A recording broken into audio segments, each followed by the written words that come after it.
In this video, 3 TradingView indicators for day trading. All 3 of these indicators are completely for free, and I'll go through what these are and the strategies around using them. I'll leave timestamps for the 3 strategies below. The first indicator we'll look at is called TTM on our TradingView. If you don't have TradingView yet, it's completely free, so just go and use the site. I'll link them below. We're going to come to Bitcoin trading, come to indicators at the top, and then we're going to search for TTM. There are many TTM indicators. Squeeze Pro for this video we'll look at. It's as good as any of them. So that will come down below. What this indicator is showing is volatility and either the compression or expansion of volatility so that we can trade that.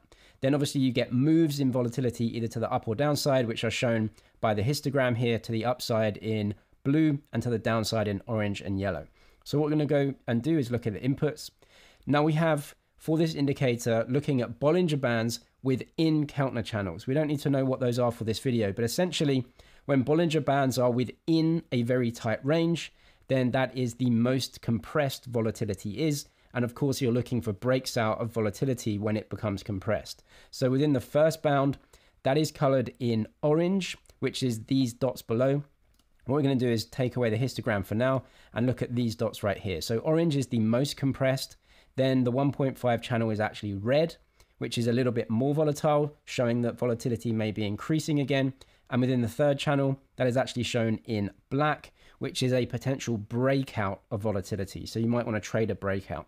Now, when the volatility is expanding and within a breakout, that is actually colored in green.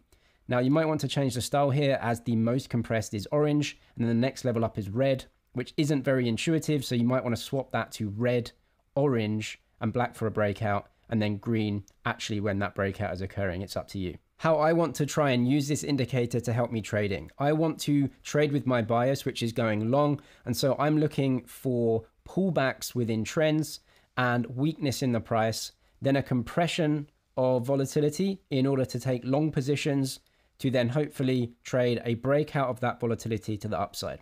So essentially what we're trying to do is find areas where the price is coming down, but then essentially meeting support, and the volatility is compressing and hoping to trade the next wave, which could be potentially to the upside.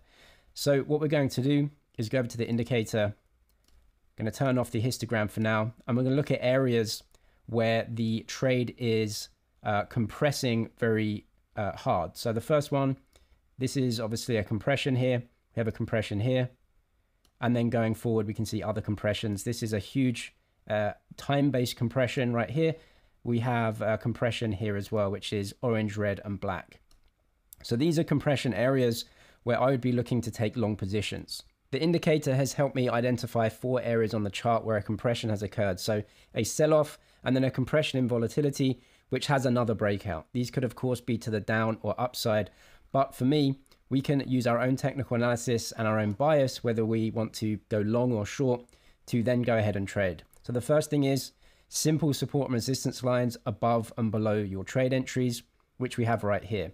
This resistance right here is obviously a resistance line. And then this support that we've seemed to have come into a couple of times and recently broken through would be a support line. So support and resistance above your trade entries. And now we have 3 entries on the chart, as you can see, which are potentials. This 4th area on the chart is not tradable because we have a compression of volatility. But if we go back to the chart and actually put the histograms on now, what we can see is this is actually to the upside. So this compression right here is to the upside break. And so we don't go long upside breaks. You go long pullbacks. You're trying to buy dips rather than to, buy the move that it already happened. So consolidation up here is not good. Consolidations up near resistance, also not very good to buy. If you're looking to obviously go long, you're looking to buy pullbacks and not resistance. It's just about probability. So we have these 3 areas right here on the chart where we could actually trade. Now we have 3 potential trade entries and can trade these exactly how we see fit. If you're a scalper or a swing trader, you can trade these differently. The first entry right here is right within the range. So if we have a resistance line, which is up here, and a support line, which is down here, we are right in the middle of these. So not a great time to take a position. If you would have traded this as a scalp, this would have been a decent trade. If you would have held on to this, you would have been looking probably at getting stopped out from one of your stops here. So it depends who you are as a trader. This is obviously a higher risk trade because you're in the middle of a range. So it really could just fall down low. The second trade right here is a little bit better because the price is around the same or a little bit lower, but again, right in the middle of the range.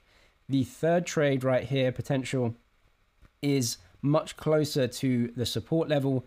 And so again, is a little bit of a higher probability setup. If you're looking to go long, you're looking to buy tests of support, and that's better for your trade setups. So we can actually try and enter a position here on the third level.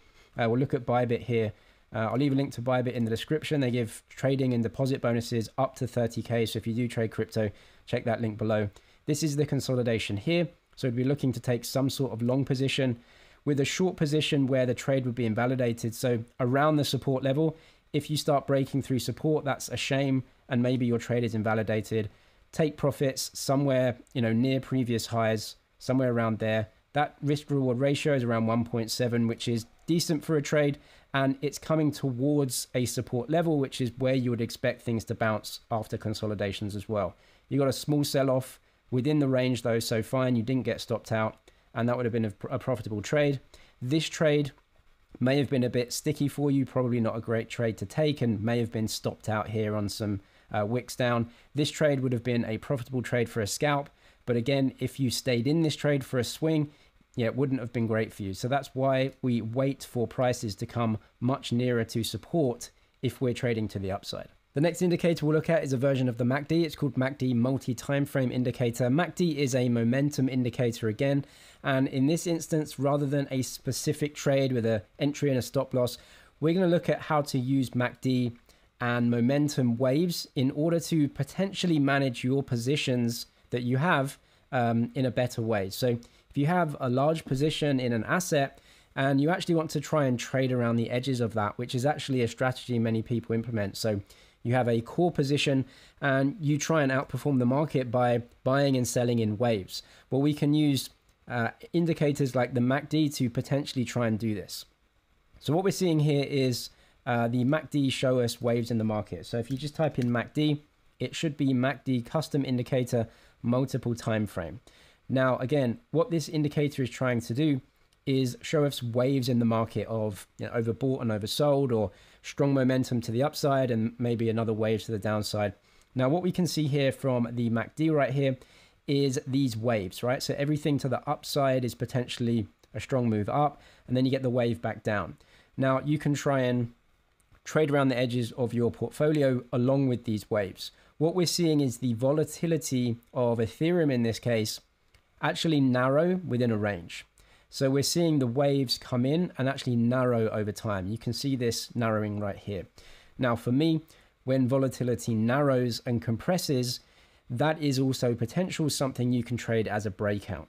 Now, if you have a position already, what you're looking at here is that what we are seeing is a huge reduction in volatility over time. And that could also mean that over time we get a breakout as well. Now, considering that it looks towards this chart anyway, that we are in an uptrend, or at least a consolidation towards the upper end of a price range, that those breakouts can happen, and you can try and predict those as well. Because with this trend in volatility narrowing, at some point you will get a breakout of that. And so we could say that potentially down the line, somewhere around here, you may actually get some more volatility. And of course, you can make decisions on where that volatility is going to take the price based on fundamentals as well, and news cycles, and the cycles of crypto as well. But what we're seeing here is, the impulses to the upside are potentially areas just to let some of your position go. And then areas to the downside are potentially areas where you add to your position. So if you're not dollar cost averaging, or if you want to trade around a certain part of the portfolio to try and outperform, or you just want to, try and raise some cash in different areas, you can use these impulses to potentially do that. So let some go during, upwards impulses towards the top end of MACD, and then try and buy some towards the bottom end where you get these sell-offs. And you can see the dots actually are where momentum changes. So we're getting a downside move, but the momentum has changed. So that downside move is not occurring anymore. So these impulses are not just up and down price movements. They are areas where the momentum has changed. So a downward move moves into a consolidation, and so that might be a support and resistance zone. If it's a support and resistance zone, then you may get another wave to the upside, and you can use these MACD positions accordingly. So again, we got to move to the downside, but we got support here, and that was shown by the MACD. So again, potentially a support zone. Now, of course, it's not going to be perfect, but as you can see, the MACD has shown essentially these areas right here where you're getting impulses to the upside, where the momentum is reversing. So this is showing a reversal of momentum. So not a downward move necessarily, but the upward move has potentially finished and is coming into some resistance. So when you're getting resistance, maybe you want to sell into that resistance. And then as downward moves occur, you get support, which is where the momentum changes from the downside to sideways, potentially a reversal there. These are good waves within a market structure. So over a period of maybe a year or so, trading around the edges of your portfolio just gives you a higher probability of trade setups, letting some go and buying some to the downside as well. The third indicator we can use is one that actually helps us with our own bias. What I mean by bias is, are we looking to buy dips and go long, or are we looking to actually sell strength? So are we in a downtrend or an uptrend? What part of the market cycle are we in? You can use many on-chain indicators for this as well. I've got a bunch of videos on on-chain indicators in the crypto course. I'll link the crypto course below. It's got 300 videos where you can look at on-chain indicators and different market cycles as well. I update that regularly for free as well, so you can check that in the description. But what we want to find out is, what am I trading? Am I long bias? Am I buying dips? Are we in a bull market? Are we looking to buy those, or are we looking just for a negative type of market? So the first thing that we'll do is add a moving average on the chart. Now I'm on the week chart here, so we're looking at long-term trends, because if I understand where we are in the long-term trend, that's going to tell me what bias I have. I do not want to be selling resistance during strong market conditions. I want to be buying weakness if it comes. So on Bitcoin here, I'm on the week chart, and then I go to indicators. Now you can just type SMA in here for a simple moving average. Very simple. What we can do here is actually change it from the week chart. So go to settings, go to length 200, and then go to time frame. We're going to look at 1 day. So the moving average is showing us a 200-day moving average, but we're looking at the week chart. This is going to give us a really good indicator of, where we are in the market cycle. So for Bitcoin, for most of its life, it's been above the 200-day moving average.